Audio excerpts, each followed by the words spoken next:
রাজ্যে একের পর এক নারী নির্যাতনের ঘটনায় ক্ষোভ উগরে দিয়ে এবার সরাসরি রাজ্য মহিলা কমিশনে বিক্ষোভে সামিল ত্রিপুরা প্রদেশ মহিলা কংগ্রেস।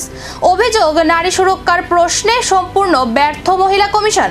বুধবার দুপুরে আগরতলায় রাজ্য মহিলা কমিশনের কার্যালয়ে বিক্ষোভে সামিল হন ত্রিপুরা প্রদেশ মহিলা কংগ্রেসের নেত্রী ও কর্মীরা। অভিযোগ, রাজ্যে ধারাবাহিক নারী নির্যাতন, খুন এবং যৌন হেনস্থার ঘটনায় মহিলা কমিশন কার্যত নীরব দর্শকের ভূমিকা পালন করছে। বিক্ষোভকারীরা কমিশনের ভূমিকায় তীব্র সমালোচনা করে স্লোগান দিতে থাকেন। বিক্ষোভ চলাকালীন মহিলা কমিশনের কার্যালয়ে প্রবেশকে কেন্দ্র করে পুলিশ ও আন্দোলনকারীদের মধ্যে ধস্তাধস্তির পরিস্থিতি তৈরি হয়। ঘটনাস্থলে পশ্চিম মহিলা থানার ওসি সহ বিশাল পুলিশ বাহিনী মোতায়েন করা হয়। বিক্ষোভকারীদের অভিযোগ, আনন্দনগরের ছাত্রী নির্যাতন থেকে শুরু করে শান্তিনিকেতন মেডিকেল কলেজের কর্মীর অস্বাভাবিক মৃত্যুসহ একাধিক ঘটনায় মহিলা কমিশন কোনো কার্যকর পদক্ষেপ নেয়নি। মহিলা কংগ্রেসের অভিযোগ, রাজ্য মহিলা কমিশন স্বাধীনভাবে কাজ না করে শাসক দলের স্বার্থ রক্ষায় ব্যস্ত। যদিও বিক্ষোভের সময় কমিশনের চেয়ারপারসন অফিসে উপস্থিত ছিলেন না, তার উপস্থিতি না হওয়া পর্যন্ত আন্দোলন চালিয়ে যাওয়ার ঘোষণা দেন বিক্ষোভকারীরা। ঘটনাকে ঘিরে কমিশন চত্বরে উত্তেজনা বিরাজ করে।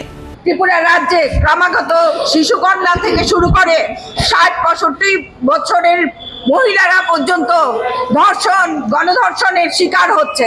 অথচ আমরা এমন এক রাজ্যে বাস করছি যে রাজ্যে প্রশাসন ঘুমে এবং জনগণের টাকার দ্বারা মহিলা কমিশন বসানো হয়েছে। অথচ যে মহিলা কমিশনের চেয়ারপারসন, সে বিজেপির মুখপাত্র হিসেবে কাজ করছে। আপনারা দেখেছেন বিগত 10ই জুন শান্তিনিকেতন মেডিকেল কলেজে যে মনীষা দাসের হত্যা সংঘটিত হয়েছে, সেখানে কোনো তদন্ত ছাড়াই এরা ঘোষণা দিয়েছে যে এটা আত্মহত্যা। আমার কাছে এটাই প্রশ্ন যে ইনভেস্টিগেশন ছাড়া কি করে মহিলা কমিশন এটা হত্যা বলে,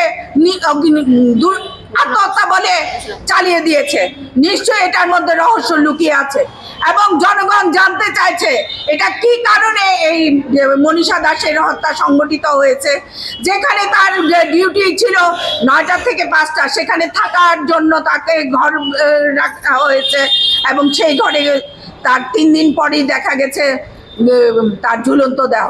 কি এটা আমরা এই সরকারের কাছে বিচার বিভাগীয় তদন্ত করার জন্য ডিমান্ড করেছি। বিগত 19 জুন নারী সুরক্ষার প্রশ্নে উঠছে একের পর এক অভিযোগ। এই বিক্ষোভের পর কি মুখ খুলবে মহিলা কমিশন, নাকি বাড়বে রাজনৈতিক তরজা? এখন সেদিকেই নজর রাজ্যবাসীর।